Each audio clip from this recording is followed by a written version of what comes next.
Doctor Yunus শুরুই করেছেন তার সাক্ষাৎকার। আল জাজিরার সাংবাদিক তাকে জিজ্ঞেস করেছেন যে আপনি তো একে স্বাধীনতা 2.0 বলছেন, নতুন বাংলাদেশ কিভাবে গড়ে তুলছেন? এ সংক্রান্ত এক প্রশ্নের জবাবে তিনি বলেছেন, দুর্নীতিতে অন্যায়ে শেষ হয়ে যাচ্ছিল বাংলাদেশ, সকল প্রতিষ্ঠান ভেঙে পড়ছিল, কাজেই তারা একটা নতুন বাংলাদেশ গড়ছেন, দুর্নীতিমুক্ত এবং নতুন করে প্রতিষ্ঠানগুলোকে গড়ে তুলছেন। Bangladesh came to a stage where corruptions and violations of all norms. আপনার কি মনে হয় আমি জানি না, আপনি কি সত্যি বিশ্বাস করেন যে বাংলাদেশের সংখ্যাগরিষ্ঠ মানুষ মনে করছেন যে বাংলাদেশ একটা দুর্নীতিমুক্ত নতুন রিস্টার্টের দিকে এগিয়ে যাচ্ছে? দুই উপদেষ্টার এপিএস শত শত কোটি টাকা সরিয়েছেন এমন খবর বেরিয়ে আসার পর এখন দুর্নীতি দমন কমিশন তাদের তদন্ত করছে। কিন্তু ডক্টর ইউনূস শুধুমাত্র এপিএস পদে ছাত্র সমন্বয়কদের বসিয়েছেন তাই নয়, উপদেষ্টা পদে তো বসিয়েছেনই। উপদেষ্টাদের মধ্যে একজন যেই এপিএসদের চাকরি গেছে তাদের মধ্যে একজন আবার ইউনূস কোটাতেও চাকরি পেয়েছেন, ডক্টর নূরজাহান বেগম, এবং তিনি রাশিয়া থেকে একজনকে উড়িয়ে এনেছিলেন যিনি নাকি কয়েক হাজার কোটি টাকা মেরে দিয়ে এখন রাশিয়া চলে গেছেন। তো ডক্টর ইউনূস বাংলাদেশের সকল দপ্তরে ছাত্র সমন্বয়কদের জন্য পদ সৃষ্টি করে চাঁদাবাজি মাসোহারা তোলার ব্যবস্থা করেছেন। বাংলাদেশে প্রতিষ্ঠান ধ্বংস হয়ে যাওয়াকে তিনি বলছেন যে তিনি এখন নতুন করে গড়ে তুলছেন।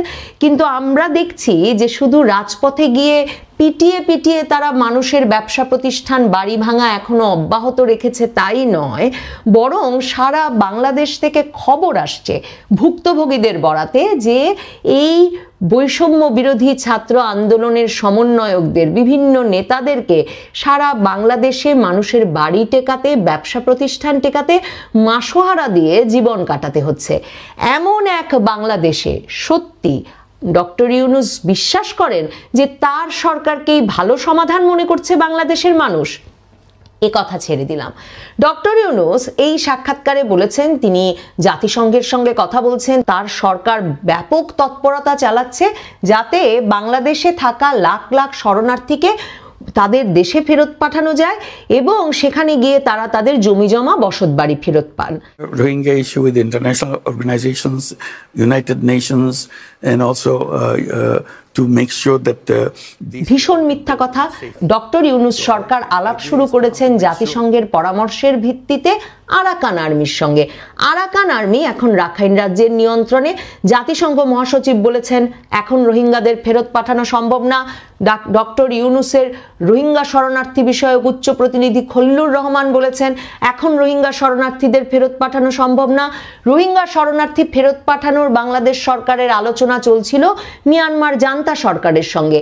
আর এখন ডক্টর ইউনূস সরকার একদিকে জাতিসংঘের পরামর্শে মানবিক করিডোর চালু করছে, আরেকদিকে মার্কিন যুক্তরাষ্ট্রের পরামর্শে আরাকান আর্মির সঙ্গে যুদ্ধে রসদ জোগাতে, যাতে তারা মিয়ানমারের জান্তা সরকারকে শায়েস্তা করতে পারে, সেই যুদ্ধের জন্য বেসামরিক রসদ পাঠানোর লাইন চালু করছে। এই অবস্থায় রোহিঙ্গা শরণার্থীদের রাখাইন রাজ্যে ফেরত পাঠানোর আলোচনাটা ডক্টর ইউনূস ঠিক কোথায়, কোন পক্ষের সাথে, কার সাথে চালাচ্ছেন, আর কবে ফেরত পাঠাতে পারবেন ভাবছেন? এই যে অবলীলাক্রমে মিথ্যা কথা বলছেন ডক্টর ইউনূস, তিনি এক কথা বলছেন, তার কর্মকর্তারা আরেক কথা বলছেন। দেশি সংবাদ মাধ্যমে আমরা এক খবর জানতে পারছি, কিংবা বিদেশি সংবাদ মাধ্যমে যারা অনুসন্ধানী সংবাদ পরিবেশন করেন তাদের কাছ থেকে একরকম খবর জানতে পারছি, আর তিনি আধো আধো বলে বিদেশি সংবাদ মাধ্যমকে গিয়ে এ ধরনের মন ভুলানো কথা বলে আসছেন। আল জাজিরার সাংবাদিক ডক্টর ইউনূসকে জিজ্ঞেস করেছিলেন যে শেখ হাসিনাকে ফেরত পাঠানো সম্পর্কে প্রধানমন্ত্রী মোদির সঙ্গে তার কি কথা হয়েছে। ডক্টর ইউনূস বলছেন তিনি বলেছেন প্রধানমন্ত্রী মোদিকে যে শেখ হাসিনাকে আপনারা যদি রেখে দিতে চান রেখে দিন, কিন্তু তিনি যে ওখানে বসে কথা বলছেন সেগুলো আপনাদের বন্ধ করতে হবে, কারণ তার কথার ফলে নানা রকম উস্কানি সৃষ্টি হচ্ছে, আমাদের দেশের মধ্যে নানা সমস্যা হচ্ছে। I had a discussion with Prime Minister Modi and I made it very clear that okay, if you want to keep her. তো আমরা এর আগে শুনেছি ডক্টর ইউনূসের প্রেস সচিবের বরাতে যে ডক্টর ইউনূস নাকি সরাসরি প্রধানমন্ত্রী মোদিকে বলেছেন যে শেখ হাসিনার প্রত্যর্পণের বিষয়ে যাতে ভারত সক্রিয় হয় এবং শেখ হাসিনাকে ফেরত পাঠাতে যাতে ভারত উদ্যোগী হয়। আমরা ডক্টর ইউনূসের প্রেস সচিবের কাছে শুনেছি যে শেখ হাসিনাকে ফেরত পাঠানোর বিষয়ে নাকি প্রধানমন্ত্রী মোদী নেতিবাচক ছিলেন না। ডক্টর ইউনূস আল জাজিরার সঙ্গে সাক্ষাৎকারে কি বলছেন? যখন তাকে জিজ্ঞেস করা হচ্ছে যে প্রধানমন্ত্রী মোদী কি বললেন, তিনি কথা বন্ধ করবেন শেখ হাসিনার, ডক্টর ইউনূস বলছেন প্রধানমন্ত্রী মোদী তাকে বলেছেন ভারতে সামাজিক যোগাযোগ মাধ্যম যে কেউ ব্যবহার করতে পারে, সামাজিক যোগাযোগ মাধ্যম স্বাধীন, কাজেই সামাজিক যোগাযোগ মাধ্যম ব্যবহারের উপরে আমরা কোনো শর্ত আরোপ করতে পারবো না। ডক্টর ইউনূসকে তখন আল জাজিরার সাংবাদিক জিজ্ঞেস করলেন ভারত তো নানাভাবে মত প্রকাশের স্বাধীনতা স্টিফল করে, রুদ্ধ করে, সেই মোদী সরকার আপনাকে বলে দিল যে তারা কিচ্ছু করতে পারবে না শেখ হাসিনার কথা বন্ধের বিষয়ে? ডক্টর ইউনূস বললেন না, তারা কিচ্ছু করতে পারবে না। কিন্তু প্রেস সচিব আমাদেরকে কি বলেছিলেন? প্রেস সচিব আমাদেরকে বলেছেন যে প্রধানমন্ত্রী মোদী নাকি ডক্টর ইউনূসকে বলেছেন যে আমরা জানি শেখ হাসিনা আপনার সঙ্গে কত খারাপ ব্যবহার করেছেন, কিন্তু আমরা সব সময় আপনার পক্ষেই ছিলাম, আমরা আপনাকে ভীষণ শ্রদ্ধা করি, ভীষণ সম্মান করি। ডক্টর ইউনূস তো এমন কোনো কথা বললেন না। ডক্টর ইউনূস এমনকি এটাও বলতে পারলেন না বিদেশি সংবাদ মাধ্যমের সামনে যে তিনি শেখ হাসিনাকে ফেরত চাওয়ার দাবি করতে পেরেছেন প্রধানমন্ত্রী মোদীর সামনে। তাহলে প্রেস সচিব, ডক্টর ইউনূসের প্রেস অফিস মিথ্যা কথা বলছে? ঠিক যেমনটা ভারতের পররাষ্ট্র দফতরের বিভিন্ন সূত্রে এবং ভারতীয় সংবাদ মাধ্যমে ওই বৈঠকের পর থেকে বলা হচ্ছিল যে বাংলাদেশের প্রেস সচিব মিথ্যা কথা বলেন।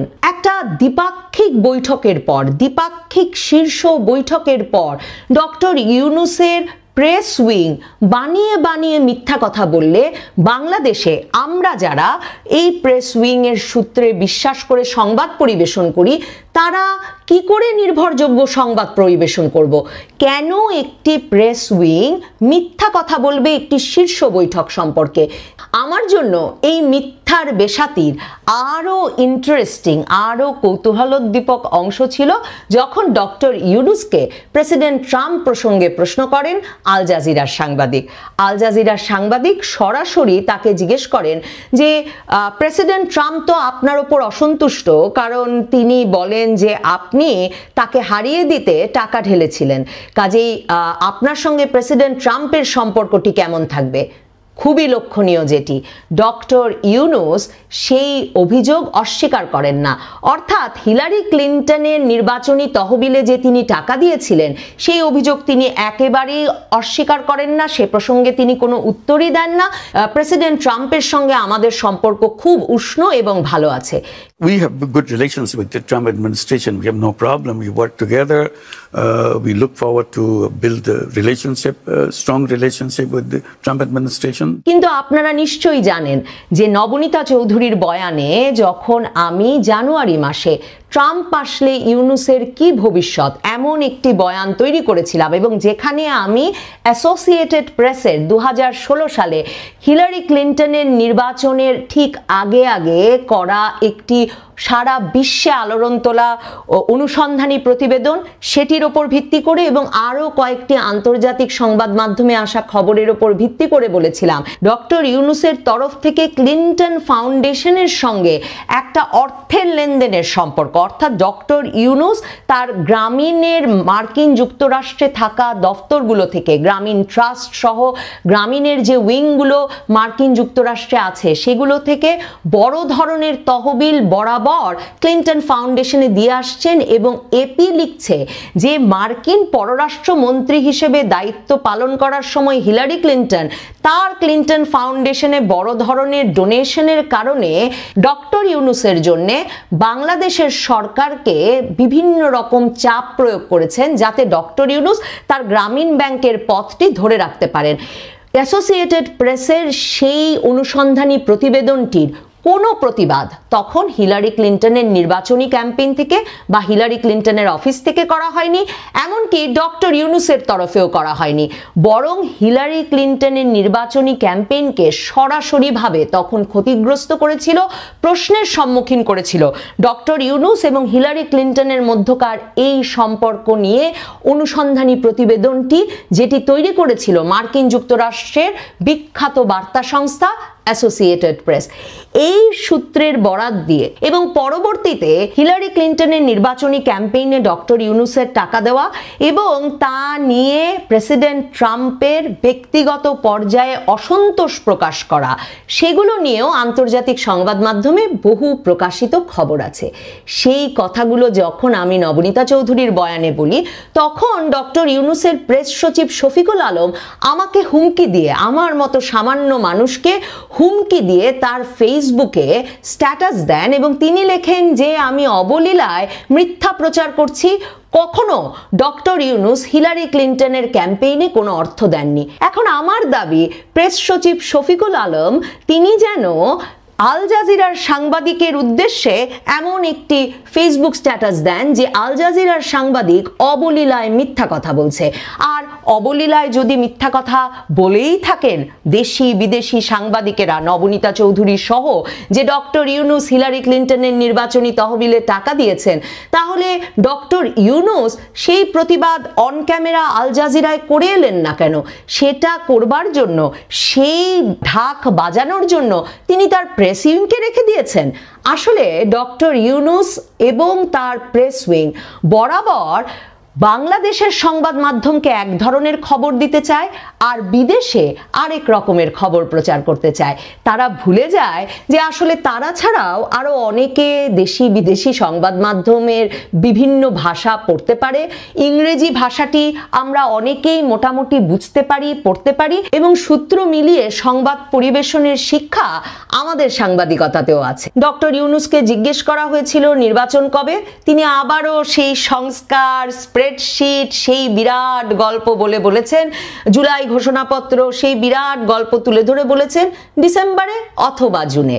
আর আওয়ামী লীগ নির্বাচনে অংশ নিতে পারবে কিনা সে প্রসঙ্গেও তিনি নিজে কোনো দায় নেননি। প্রথমে বলেছেন এটা সেই দল ঠিক করবে, নির্বাচন কমিশন ঠিক করবে।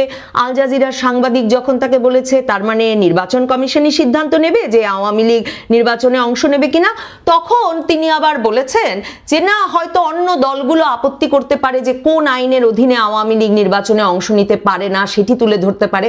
ডক্টর ইউনূস নিজের যে পেটোয়া বাহিনী তৈরি করেছেন, এনসিপি, ছাত্রদের দল, তিনি হয়তো আশা করছেন নির্বাচন পর্যন্ত এই দল টিকে থাকতে পারবে। একদিন তারা এরই মধ্যে তারা সকল লুটপাট শেষে নিজেদের মধ্যে ভাগাভাগি ঠিক রেখে রাজনৈতিক দল গঠনের সকল শর্ত পূরণ করে নিবন্ধন নিয়ে নির্বাচন করতে পারবে আর পাল্টা আওয়ামী লীগের নিবন্ধনটা বাতিল করে দিতে পারবে। ডক্টর ইউনূস হয়তো সে ধরনের প্রত্যাশা করছেন।